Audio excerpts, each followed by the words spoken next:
তোকে দেখে প্রথমবার এমন তো নাই আমার, ছুটে চলে তোর পিছু পিছু, কোনো কথা শোনে না আর। প্যান্টের ভিতরে হাত আছে কার কার, বাইর কর বাইর কর শালার পুতরা, তাড়াতাড়ি বাইর কর। কিছু একটা দেখে হারে না প্যান্টের ভিতরে হাত চলে যায়, দুষ্টু পোলাপান কোথাকার।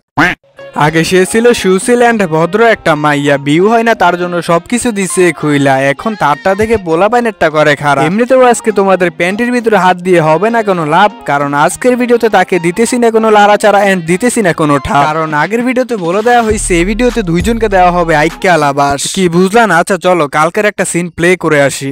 দেখো আজকে আমি তিনটা বিষয় নিয়ে কথা বলবো। প্রথমত হয়েছে যে টেকডাউন প্যানেল, যার সম্পর্কে মোটামুটি তোমরা ভালোই জানো। আর দ্বিতীয়ত হলো কিছু সাপ্রি রোস্টারদের নিয়ে, যাদের মাথার ব্রেন্ডের জায়গায় গু থাকার পরও রোস্টিং কমিউনিটিতে চলে আসছে রোস্ট করার জন্য, তাও আবার যেই সে রোস্ট না, রোস্টারদের নিয়ে রোস্ট। হাই রে বোকাচোদা। আর তৃতীয় বিষয় হলো কিছু বালপাকনা পোলাপাইন আছে, একটা ভিডিও দেখলে কিছু বুঝুক বা না বুঝুক রোহিঙ্গাদের পরিচয় দিয়ে ধাপ করে একটা কমেন্ট করে দিয়ে আসবে। এখন হয়তো অনেকেই বোঝো না এই কথাগুলো আমি কেন বললাম। আচ্ছা চলো একটা একটা বিষয় ধরে ক্লিয়ার করা যায়। কি বুঝতে পারতেছো তো এখন যে আজকের ভিডিওতে কি হতে যাচ্ছে? আগের ভিডিওতে একটা বিষয় ক্লিয়ার করতে পারলো, সময়ের অভাবে করতে পারলাম না দুইটা বিষয় ক্লিয়ার। চলো এই ভিডিওতে তাদের দুইজনকে ধরবো এন্ড দিব আইক্যা আলাবাস। আজকের ভিডিওতে আপুকে দিতেছি না কোনো গালি, তোমাদেরকে কথা দিলাম পরবর্তী ভিডিওতে তার পিছনে বাজাবো তালি। তো আর বেশি দেরি না করে সোজা ভিডিওটা স্টার্ট করি।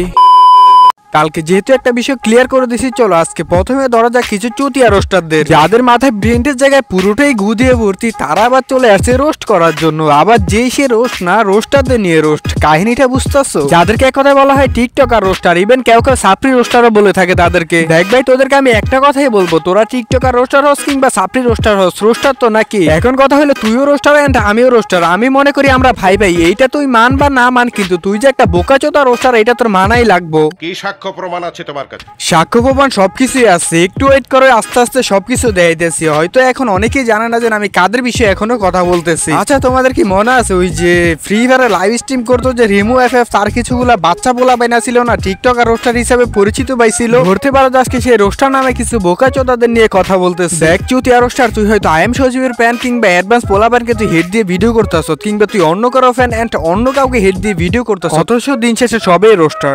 গেলে তাদের হোগার মধ্যে কোনো যোগ্যতাই নাই রোস্টিং করার, তারপরেও তারা নিজেদের দাবি করে যে বাংলাদেশের ক্যারেমিনাটি। যেমন ধরো উদাহরণ হিসেবে এই অ্যাডভান্স পোলাপাইন নামক একটা চ্যানেল আছে। আরে ক্ষণিকের ছেলে, তোর হেডায় কত দাম আছে, তুই কার বালটা ছিঁড়তে পারবি? এখন তুই তো ভিউর জন্য তুই রোস্টারদের নিয়ে রোস্ট করতেছ, শালার বোকাচোদা রোস্টার। এখন বলতে পারো যে আমি কার সাপোর্ট নিতেছি। হাই রে, আমি তোর এই ক্ষণিকের ছেলের মতো কোনো টিকটক আর রোস্টার না, এন্ড কোনো চাটাচাটির অভ্যাসও নাই। দেখ আমি তোর বাবা আই এম সজীবকে চাটি না, না অন্য কোনো রোস্টারদের চাটি। লাইক আমি একজন কন্টেন্ট ক্রিয়েটর হিসেবে আমি কম বেশ সকলের ভিডিও দেখি, এন্ড যারা সিনিয়র তাদেরকে আলাদা রকম একটা সম্মান করি, কিন্তু তোর মতো আমি বোকাচোদা না যেন কোনো কারণ ছাড়াই কাউকে রোস্ট করে দেবো। এখন কথা হলে সারা চুতিয়া রোস্টার গুলা যে রিমু এফএফ এর ছেলে, এটা তো বুঝতে পারতাছে। দেখ ভাই তোকে আমি একটা কথাই বলবো, এইসব ফালতু কাম ছাইরা খেতে যে কামলা দেয় অন্তত 2 বেলা খাইতে পারবি, শালা ছাপরি রোস্টার।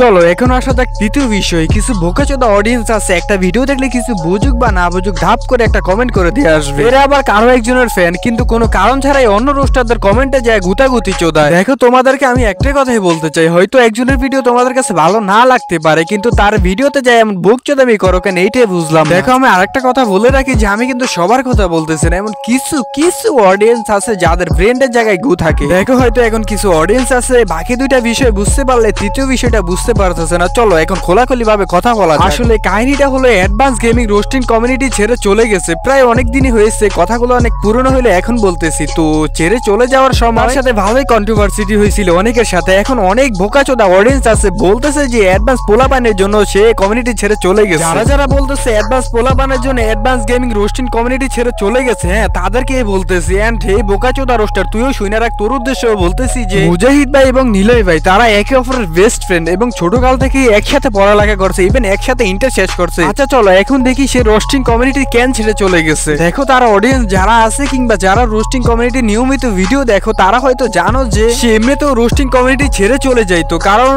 সে বুঝতে পারতাছে যে রোস্টিং কমিউনিটি এখন তার জন্য না। এর ভিতরে অনেক কাহিনী আছে যা তোমরা মোটামুটি সকলে জানো বিস্তারিত ভাবে, আর আমি ওইগুলো না বলি। তাহলে বুঝতে পারছো তো মেন কাহিনীটা কি। আর যারা বুঝতে পারো না তারা নিজের বাল চিরাখা, জীবনে কিছু করতে পারবে।